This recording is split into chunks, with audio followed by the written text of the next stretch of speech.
بسم اللہ الرحمن الرحیم۔ السلام علیکم ورحمۃ اللہ وبرکاتہ۔ دیواری اشتہارات کی اپنی اہمیت ہے جو مستقل طور پر بعض سے کشش بنے رہتے ہیں۔ بعض تو ذہنی کوفت کا سامان بھی بناتے ہیں، مگر بعض اشتہارات میں فی الواقع ایک مفید پیغام بھی ہوتا ہے۔ اس طرح کے ایک دیواری اشتہار کو نصف صدی سے زیادہ عرصہ گزر جانے کے باوجود بھلایا نہیں جا سکا۔ آج بھی جب اس کی پرتاثر عبارت یاد آتی ہے تو اس کی کشش بھی یاد آتی ہے۔ ایک دعوتی قسم کا اشتہار تھا جو جماعت اسلامی کے زیر اہتمام پورے ملک کی دیواروں پر لگایا گیا تھا۔ ان غیر مسلموں کی کہانیاں پڑھی اور قائرین کی خدمت میں بھی پیش کی ہیں۔ جو اسلام کا مطالعہ کرتے ہیں تو انہیں اپنے پہلے مذہب سے اسلام کے تقابل کا موقع ملتا ہے، اور بہت جلد وہ اس نتیجے پر پہنچ جاتے ہیں کہ اسلام میں حق ہے جبکہ دوسرے مذاہب باطل ہیں، اور ہمیں اپنی دنیاوی اور آخری نجات کے لیے اسلام کے دامن میں ہی پناہ لینی چاہیے۔ امریکی نو مسلمہ زینب کو اس تجربے سے گزرنا پڑا۔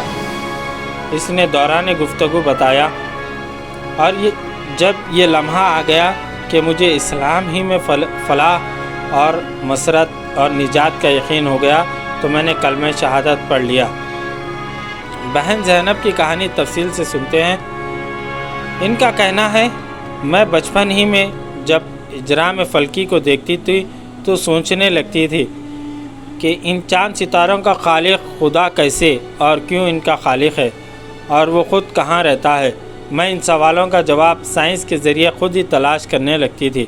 ایک میز پر گلاس رکھ کر مخاطب کر کے کہتی، اگر تو موجود ہے تو اس گلاس کو حرکت میں لا کر دکھا۔ اس کے جواب میں گلاس حرکت نہیں کرتا تھا، تو اپنے سائنسی تجربے کے آلات اور وقت تبدیل کر دیتی اور خود اس جگہ سے پرے ہٹ جاتی۔ میں ایسا کیوں کرتی تھی؟ اس لیے کہ ممکن ہے کہ شاید خدا کو یہ پسند نہ ہو کہ کوئی اسے ایسا کرتا ہوا دیکھ لے۔ مگر جب میں اس جگہ پر واپس آتی تو حالات میں کوئی تبدیلی نہ پاتی۔ سائنسی تحقیق میں ناکامی کے بعد میں نے سوچا عبادت کے ذریعے عرفان حاصل کرنا چاہیے۔ میں نے عبادت کے مختلف طور طریقے اپنائے۔ گھٹنوں کے بل کھڑی ہو کر دعا مانگتی کہ یا خدا فلاں میرا کام کر دے۔ کبھی کھڑے ہو کر اور کبھی لیٹ کر دعا مانگتی، یا خدا آج اسکول میں چھٹی کرا دے۔ آنکھیں بند کر کے یا لیٹ کر اس قسم کی دعائیں مانگتی رہی۔ ایک روز خیال ذہن میں آیا، خدا کو قربانی کی پیشکش کرتی ہوں۔ میں نے دل ہی دل میں دعا مانگی، یا خدا آپ مجھے بائیسیکل لینے میں مدد کریں، میں باقاعدگی سے گرجا گھر جایا کروں گی۔ بات نہ بنی۔ اپنے تجربات کی ناکامی کے دوران میں ایک روز خیال آیا، اگر خدا وہی کرے جو میں اسے کرنے کے لیے کہوں، یا اگر میری دعا کے نتیجے میں میری خواہش پوری ہو جائے تو پھر وہ کیا خدا ہوا؟ اس طرح تو میں خدا ہوں گی۔ یہ تھا میرا بچپن اور اس کے بعد لڑکپن۔ میں نے عیسائی گھرانے میں آنکھ کھولی۔ جب ذرا بڑی ہوئی تو چرچوں میں جانے لگی۔ میں پادریوں سے وہ باتیں پوچھتی جو اکثر میرے ذہن میں اٹھا کرتی تھی، مثلا آپ کے پاس خدا کے وجود کا کیا ثبوت ہے؟ مگر وہ اس قسم کے سوالوں کے جواب نہیں دیتے تھے، بلکہ استفسار ہی کو برا سمجھتے تھے۔ مگر ایک روز مجھے ایک ایسا پادری مل گیا جو اس قسم کے سوالوں پر ناراض نہیں ہوتا تھا، بلکہ سوال کرنے والوں کی حوصلہ افزائی کرتا تھا۔ وہ یونیورسٹی میں پڑھاتا تھا۔ میں نے جب بھی اس سے کوئی سوال پوچھا اس نے جواب دیا۔ اس نے مجھے کئی روحانی فلسفوں اور اصولوں سے آگاہ کیا، اور میں قبل ازیں جو بچکانہ تجربات کیا کرتی تھی انہیں سنجیدگی میں تبدیل کر دیا۔ اس دوران میرا تعارف اس کی بیوی سے ہو گیا جو میرے لیے ایک نعمت ثابت ہوئی۔ جب میں 15 سال کی ہو گئی تو ایک سنڈے اسکول میں تدریس شروع کر دی۔ طلباء کو خدا کے بارے میں بتانا مجھے بہت اچھا لگتا تھا۔ 1 سال کے بعد کرسچن لیڈرشپ ٹریننگ حاصل کرنے کو کہا گیا۔ ٹریننگ کے دوران میں بہت اہم تجربات ہوئے۔ متعدد گرانقد روحانی اصول و قواعد جاننے کا موقع ملا۔ یہ بھی معلوم ہوا کہ عیسائیت کی خامیاں اور کمزوریاں چھپانے کے لیے پادریوں کو کیا کچھ سکھایا جاتا ہے۔ مجھے پتہ چل گیا کہ اسلام کو عیسائیت پر فوقیت حاصل ہے۔ اس دوران میں مجھے ایک ایسی مشنری ٹیم کے ساتھ کام کرنے کا موقع ملا جو چرچوں میں ایسے افراد کی معاونت کرتی تھی جو کسی نہ کسی وجہ سے معذور ہو چکے تھے۔ مجھے یہ ڈیوٹی بے حد پسند آئی۔ جو لوگ معذوروں کو حوصلہ دیتے تھے اور انہیں زندگی کے روشن پہلوؤں سے آگاہ کر کے گزارا اوقات کے طور طریقے بتاتے، وہ مجھے عام لوگوں کے مقابلے میں زیادہ دانشور اور ہمدرد لگتے تھے۔ مجھے ان سے بہت کچھ سیکھنے کو ملا۔ میں معمول کے مطابق خدمات انجام دیتی رہی۔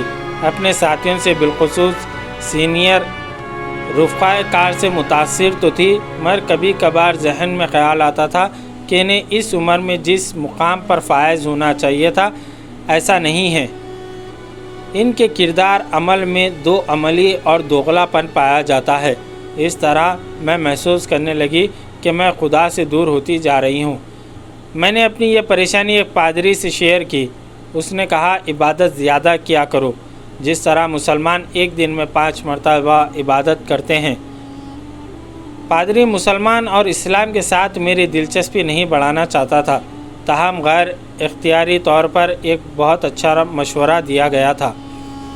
اس کے بعد مجھے عیسائیت میں بعض غلطیاں نظر آئیں۔ مجھے اس نقطہ نظر میں کبھی معقولیت نظر نہیں آئی کہ محض یسوع مسیح حضرت عیسیٰ علیہ السلام کو نجات دہندہ مان کر جنت مل جائے گی اور اپنی اچھائی یا برائی کا اس میں کوئی دخل نہیں ہے۔ عیسائی عقیدے میں ہے کہ اگر ہم پوری زندگی بھی گناہ میں گزارتے رہیں مگر یسوع مسیح کو نجات دہندہ مان لیں تو جنت ہمارا مقدر ہو جائے گی۔ میں ان دنوں کرسچن اسٹوڈنٹ میں حصہ لیا کرتی تھی۔ اکثر غیر عیسائی لوگوں کے بجائے عیسائیوں کو دوست بناتی، مگر مجھے بہت اچھے عیسائی دوست سے بھی اجنبیت محسوس ہونے لگی۔ میں اکثر سوچتی تھی، انہیں کس نے اجازت دی ہے کہ خدا کی خاطر زندگی گزارنے کے ساتھ ساتھ مخالف صنف کے ساتھ جنسی تعلقات قائم کریں، شراب بھی پئیں، کلب بھی جائیں۔ میں اپنے احباب سے یہ بات پوچھتی تھی تو وہ جواب میں کہتے، آپ کسی ذہنی عارضے میں مبتلا ہو چکی ہیں۔ میں شراب نوشی یا کلب جانے کی دعوت مسترد کر دیتی تھی تو میری سہیلیاں میرا مذاق اڑایا کرتی تھی۔ یہ بات میرے لیے اذیت کا باعث بنتی تھی۔ اتفاقاً ایک روز میری ملاقات بعض مسلمان لڑکیوں سے ہوئی۔ مجھے ان میں خاص اپنائیت محسوس ہوئی جو پہلے کبھی کسی اور لڑکی سے محسوس نہ ہوئی۔ میری طرح وہ لڑکوں کے ساتھ میل جول نہیں رکھتی تھی، بات بات پر قسم نہیں اٹھاتی تھی، شراب نوشی جیسی خرافات سے بہت دور رہتی تھی۔ ان سے ملنے پر مجھے یہ خیال گزرا کہ اس کرۂ ارض پر بعض ایسے افراد موجود ہیں جن کی عادات اور خیالات مجھ سے ملتے ہیں۔ میں نے اسلام کے سائے میں زندگی گزارنے والوں کو دیکھا تو بہت متاثر ہوئی اور اسلام کے بارے میں میری تحقیق کا فیصلہ کر لیا۔ میں نے ایک مسجد میں فون کر کے اس کی انتظامیہ سے رہنمائی طلب کی۔ انہوں نے مجھے مسجد میں بلا کر قرآن مجید کا ایک نسخہ دے دیا۔ میں نے اس کا مطالعہ شروع کر دیا۔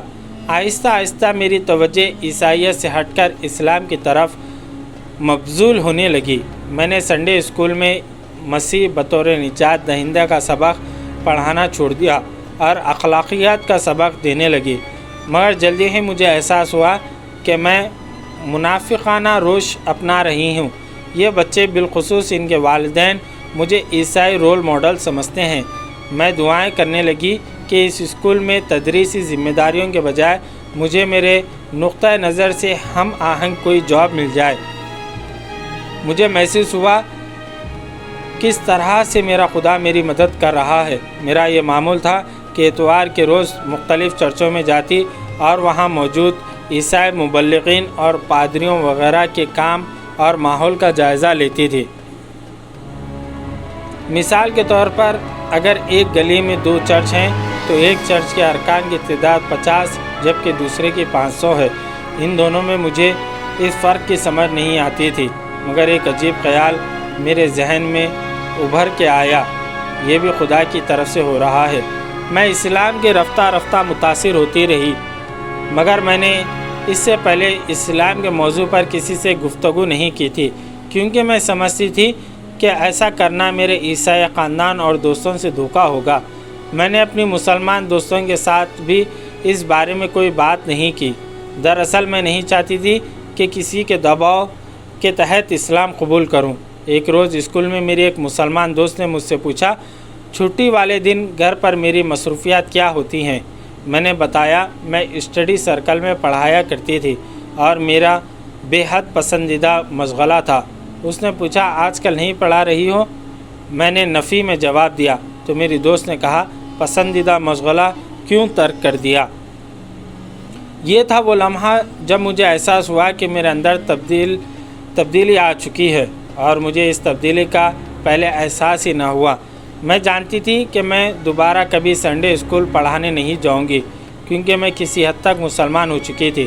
اس صورتحال میں میں شک میں تھی۔ کبھی کبھار سوچتی تھی ممکن ہے تحقیق مکمل کرنے پر دوبارہ عیسائیت کی طرف آ جاؤں اور شاید اس طرح میرے شک دور ہو جائیں اور زندگی آسان ہو جائے، لیکن ایسا نہ ہو سکا۔ میں نے اپنی مسلمان بہن کے سامنے اعتراف کر لیا کہ اب میرا عیسائیت پر ایمان نہیں رہا۔ میں یہ الفاظ مشکل سے ادا کر رہی تھی۔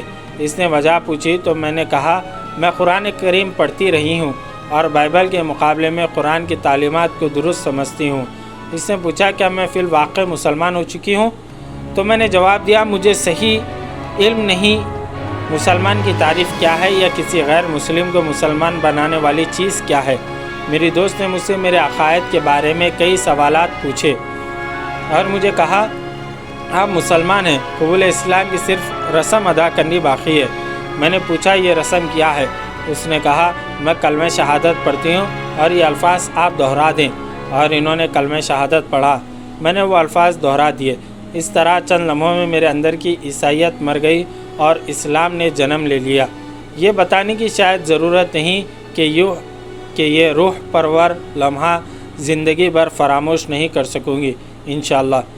میرا دل خوشی سے اچھل رہا تھا۔ میں قبول اسلام کے بارے میں کوئی عارضی یا وقتی فیصلہ نہیں کرنا چاہتی تھی، محض اس وہم کے پیش نظر کہ کہیں یہ نہ ہو کہ ایک روز مسلمان ہو جاؤں اور اگلے روز عیسائیت کی طرف چلی جاؤں۔ اسلام قبول کرنے کے بعد ہر چیز بدلی ہوئی نظر آئی۔ چاروں طرف قوس و قزح کے رنگ بکھرے ہوئے تھے۔ آپ کو میری باتیں بچکانہ لگیں گی، مگر یقین کیجئے یہ تجربہ اتنا دلکش اور دل فریب تھا کہ میں الفاظ میں بیان نہیں کر سکتی۔ میں نے اپنی یونیورسٹی میں ایک تنظیم اسلام اسٹوڈنٹ الائنس قائم کر لی اور دوسری مسلمان بہنوں کے ساتھ مزید جانے لگی۔ اپنی رہائش کے قریب واقع اسلامک ویک اینڈ اسکول میں بھی شرکت کرنے لگی۔ خاندان میں اگرچہ یہ سفر دلچسپ اور دل فریب تھا، مگر مشکلات کا بھی سامنا کرنا پڑا۔ امریکی معاشرہ اکیلی مسلمان لڑکی کو خوش دلی سے قبول نہیں کرتا۔ اگرچہ بہت سے مسلمانوں نے خیر مقدم کیا، مگر بعض مسلمان ایسے بھی تھے جو امریکیوں سے موروثی نفرت رکھتے تھے۔ مجھے ایک سفید فام امریکی عورت کی حیثیت سے ان میں سے بعض کی نفرت کا سامنا کرنا پڑا جو امریکی عورت کو گمراہ سمجھتے ہیں۔ میرے خاندان والوں کے خیالات مسلمانوں کے بارے میں وہی تھے جو 95% امریکیوں کے ہیں۔ وہ مسلمانوں کو دہشت گرد سمجھتے تھے، مگر جب میرے والدین میری سہیلیوں سے ملے تو ان کی رائے تبدیل ہو گئی۔ میں اب مستقبل کی منصوبہ بندی کی کہ دوسری بہنوں کو کس طرح اسلام کے سائے عافیت میں پناہ کی ترغیب دی جائے۔ میں اپنے سابقہ مطالعہ اور چرچ سے سیکھ چکی ہوں کہ مذہبی شناخت کو کس طرح کامیاب بنایا جا سکتا ہے۔ میں بچوں کی تعلیم کے متعلق شعبے سے بے حد دلچسپی رکھتی ہوں۔ اس کے ساتھ ساتھ دوسری مسلمان بہنوں کو یکجا کرنے کا کام بھی کرنا چاہتی ہوں۔ اللہ تعالیٰ کسی عیسائی بہن جسے حق اور راہ حق کی تلاش ہوتی ہے، اسلام کی روشنی دکھا کر اس پر کرم کر دیتا ہے، لیکن اس کی نا تجربہ کاری اور لا علمی اسے نقصان پہنچاتی ہے۔ اس لیے نو مسلم بہنوں کے لیے منصوبہ بندی ہونی چاہیے جو انہیں تحفظ فراہم کر سکے۔ اس سے بھی پہلے ان کے اندر یہ شعور شرح صدر کی طرح جاگزیں ہونا چاہیے کہ اسلامی دنیاوی اور اخروی زندگی کی نجات کا واحد ذریعہ ہے۔ جس طرح اب مجھے روز روشن کی طرح یقین ہو چکا ہے کہ اسلام کا دامن تھامے بغیر ہمارے دکھ اور مصائب دور نہیں ہو سکتے۔ جب میں مسلمان بہنوں سے کہتی ہوں کہ میری رہنمائی صرف اللہ نے کی ہے تو ان میں سے بعض جذباتی ہو جاتی ہیں اور کہتی ہیں یہ کسی بھی طور ممکن ہی نہیں، مگر میں ان سے کہتی ہوں کہ اگر اللہ رہنمائی نہیں کرتا تو پھر ہم اس سے رہنمائی کے طالب کیوں ہوتے ہیں؟ کیوں کہتے ہیں کہ یا اللہ ہمیں سیدھی راہ صراط مستقیم دکھا دے؟ سیدھے راستے کی طلب کے لیے قرآن کریم کی جو آیت اہدنا الصراط المستقیم ہم تلاوت کرتے ہیں، اس کا مفہوم یہ بھی ہے کہ اے باری تعالیٰ ہمارے دل مطمئن کر دے اور صراط مستقیم پر چلنے کا ہمارے اندر ذوق و شوق پیدا کر دے۔ میرے مسلمان اور عیسائی بھائی بہنوں کو یہ بات یاد رکھنی چاہیے، اللہ تبارک و تعالیٰ ہمارے ارادوں کو جانتا ہے، اس لیے رہنمائی کا آغاز ہمیں خالص ارادوں کے ساتھ کرنا چاہیے۔ محض غرض پوری کرنے اور طاقت و قوت کے حصول کے لیے اللہ تعالیٰ سے رہنمائی طلب نہیں کرنی چاہیے۔ طلب تو کم از کم پوری طرح بے لوث ہونی چاہیے۔ اللہ تعالیٰ سے مطلب پرست اور غرض کے بندے پوشیدہ ہرگز نہیں ہوتے۔ یہ حقیقت بھی میرے قلب و نظر میں جاگزین رہنی چاہیے کہ ہر کام کو اللہ تعالیٰ ہی کنٹرول کرتا ہے۔ میرا پختہ یقین ہے کہ اللہ تعالیٰ ہم سے جو کچھ کروانا چاہتا ہے اس کی طرف ہماری رہنمائی کرتا ہے، جبکہ ہم چاہتے ہیں کہ ہم اسی اندازے سے ہوں جس طرح ہم چاہتے ہیں، کہ کام اسی اندازے سے ہوں جس طرح ہم چاہتے ہیں۔ ہم اللہ تعالیٰ کی آواز سننا نہیں چاہتے، اس کا اصل منشا جاننا نہیں چاہتے۔ اپنے دل میں یہ بات کامل ایمان کی حیثیت میں بٹھا لیں کہ خدا جو بھی کرے گا آپ خوش دلی سے قبول کریں گے، خواہ وہ آپ کی خواہشات کے خلاف ہی کیوں نہ ہو۔ کسی چیز کے وقوع پذیر ہونے یا آپ کے اعمال کے نتائج آپ کی مرضی کے مطابق برآمد ہونے کی توقع ہرگز نہیں کرنی چاہیے، کیونکہ جب اللہ تعالیٰ انسان کی رہنمائی کرتا ہے تو یہ صرف اس کے کرم ہی سے ہوتا ہے۔ تاہم اگر آپ اس روش پر قائم رہیں گے تو میرا تجربہ ہے کہ بالآخر بغیر مطلب نتائج برآمد رہیں گے۔ جو بھی نتیجہ نکلے گا یا جو کچھ بھی وقوع پذیر ہوگا وہ آپ کو اللہ تعالیٰ کی طرف سے رہنمائی کا یقین دلا دے گا، لیکن آپ کو اپنے خیالات اور اللہ کے ارادوں کے درمیان فرق سمجھنا ہوگا۔ میں نے اللہ کے ارادوں کو اکثر اس بات سے پہچانا کہ جو کہ میں چاہتی تھی وہ اس کے خلاف کر رہا ہوتا تھا۔ میں بعض لوگوں کو پسند نہیں کرتی تھی۔ میں سمجھا کرتی تھی کہ اگر یہ لوگ دنیا سے چلے بھی جائیں تو مجھے دکھ نہیں ہوگا۔ بعض اوقات میں محسوس کیا کرتی تھی کہ اللہ مجھے کہہ رہا ہے کہ ایسے افراد کے پاس جاؤ اور انہیں سکون پہنچاؤ۔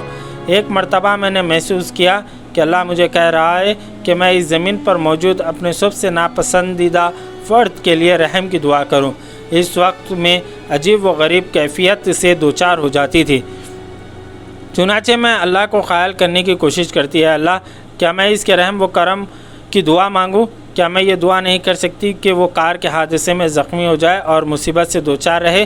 اس طرح اسے اپنے برا ہونے کا احساس ہوگا اور وہ اظہار تاسف کرے گا۔ لیکن اللہ نے میری بات قبول نہیں کی، تو پھر میں نے ایسی ہی دعا مانگی جیسی وہ چاہتا تھا۔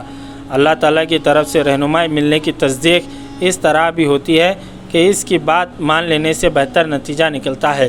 مثلا میں نے ایک ایسے ہی ناپسندیدہ شخص کے لیے دعا کی تو اس دن کے بعد میرے ساتھ اس شخص کے برتاؤ میں ڈرامائی انداز میں نہایت ہی خوشگوار تبدیلی آ گئی۔ اللہ تعالیٰ سے دعا ہے کہ جس طرح اس نے مجھے تاریکی سے نکال کر روشنی میں ڈال دیا ہے، اس طرح تمام بنی نوع انسان کو بھی اسلام کی راہ دکھائے۔